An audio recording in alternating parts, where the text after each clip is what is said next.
Third thing Moses did, third life-shaping resolution. I choose God's values, not the world's. I choose God's values for my life, not the world's values. And this is what Moses did, and this is why God used him. Hebrews 11, verse 26, the next verse. Moses regarded, now that word regarded means to evaluate, it means to consider, it means to weigh in the balance. He's making a value judgment. He's clarifying what matters most. Moses regarded disgrace for the sake of Christ. In other words, I'm going to be treated like a slave. He regarded being disgraced for the sake of Christ as of greater value, that's a value judgment, than the treasure of Egypt. He would have inherited all the treasure of Egypt as Pharaoh's grandson because he was, why? Looking ahead to his reward, long-term gain. I'm not going to have short-term gain. I'm going to have long-term gain. Okay? He's making evaluate. He clarifies what matters most. Let me ask you this question. What matters most in your life? What are the top 3, 4, 5 values in your life? Can you name them just like that? Bam, bam, bam, bam, bam. What are the most important values in your life?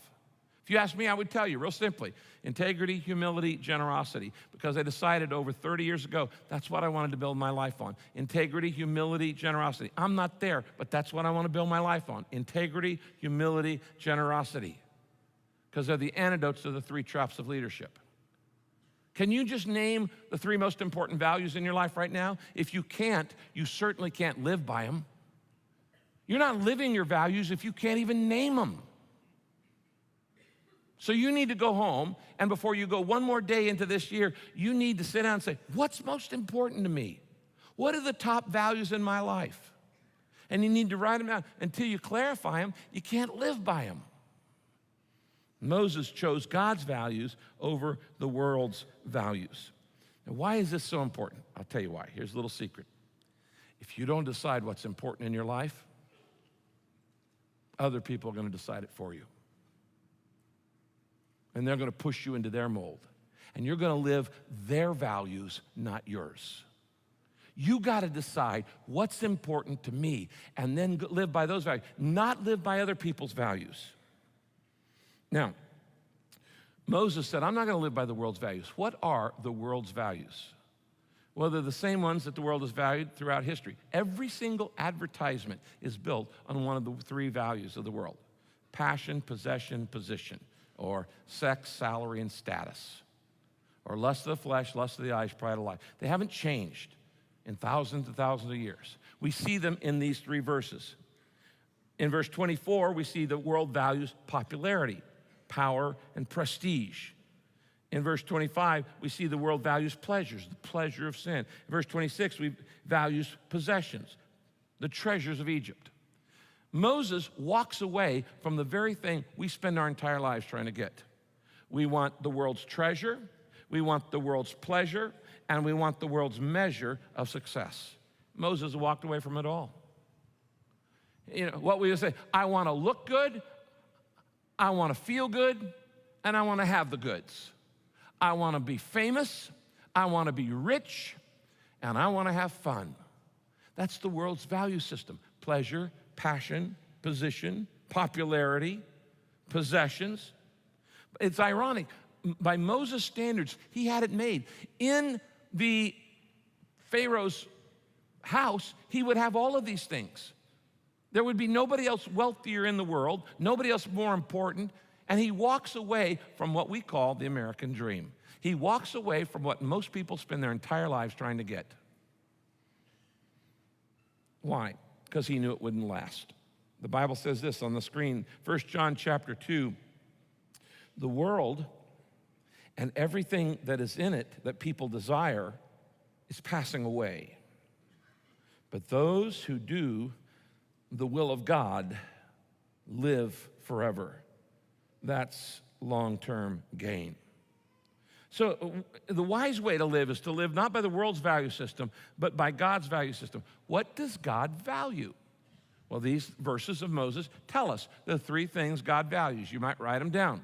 Number 1, God's purpose is more valuable than popularity. God's purpose, doing God's purpose for your life is far more important for your life than being popular.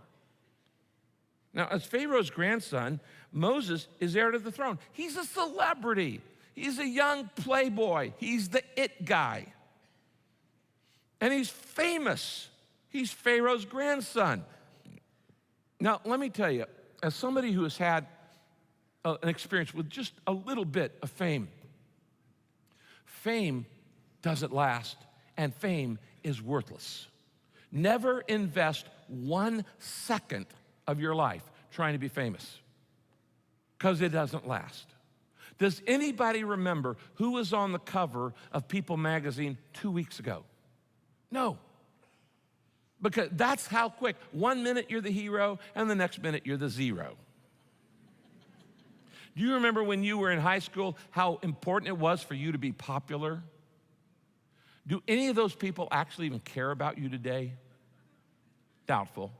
In fact, when you were on campus, you were trying to be the big man on campus or the beauty queen or whoever. You wanted to just be with the in crowd, and you wanted to be popular.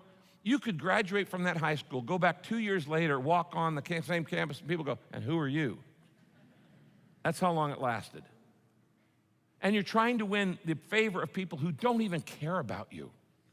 So never waste your time on popularity, on trying to be famous, because God's purpose, doing God's purpose for your life is far more important than being popular. Number 2, people are more valuable than pleasure. That's the second thing. Moses decides that freeing those slaves was far more important than living a life of luxury in Pharaoh's palace. Verse 25. And he trades a royal lifestyle in order to help the neediest of the needy slaves. This is why we're doing the peace plan, to help people around the world who are in poverty, who have disease, who have illiteracy, who are under oppression, who have AIDS, orphans. You can't get more vulnerable than that. And the first 10 years of the peace plan, we said we're going to go to every nation, and we did that. And now, the second 10, over 17,000 of you went out, and it was at personal expense to go help somebody else. And you valued people more than pleasure. The money you spent to go on a peace plan, you could have bought a widescreen TV with that, but you didn't. God took note of that. You valued people over pleasure and the things you could have done with that money just for pleasure. You help people. And now, in this next 10 years, we're going to the remaining, it's now down to about 3,000 tribes who have no Christian, no church, and no Bible. And they're all small tribes around the world. And we're going to go and we're going to take the peace plan to them. And many of you will go. And you're going to sacrifice pleasure in order to go. Because these tribes, when you get there, I hate to tell you this, there's no Ritz-Carlton there or Montage. They're not even a Holiday Inn where these tribes are. And people don't know, why would you sacrifice money you could spend on your personal pleasure to go help somebody in some tribe in some distant country? Because people matter more than pleasure. And God's purpose is more valuable than popularity. Number 3, peace of mind is more valuable than possessions. You could have a house stuffed full of possessions, and if there's antagonism and anger and disappointment and discouragement in the house, peace of mind is far more valuable than possessions. And where do you get peace of mind? From doing the will of God. You know, advertisements lie. Advertisements tell you that you can buy peace of mind. You can't. You can't. You know why people buy things? Because it gives temporary happiness.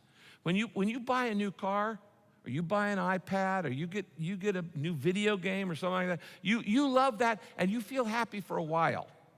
But after a while, it wears off. Why? Because people change and things don't. And so we get bored with things that don't change. That's why you have to redecorate. Because that piece of art you just thought was so cool and so beautiful and brought you so much pleasure, and 5 years later you're going, can we do something else with this? Why? Because possessions don't give ultimate pleasure, and they certainly can't give you peace of mind. You can't buy it. Peace of mind comes from doing the will of God. Now again, Moses gave up what everybody else spends their life trying to get: success, fame, power, money, in order to do God's will. Because people are more valuable than pleasure, and peace of mind is more valuable than possessions, and God's purpose is more valuable than popularity. And I'm going to do short-term pain for long-term gain. Why? The Bible says there, he was looking ahead to his reward. I want you to write this down. Vision sets values. Vision sets values. What you're looking at will determine what you value. And if you keep your eyes on Jesus, that's what you're going to value. If you keep your eyes in the catalog, that's what you're going to value.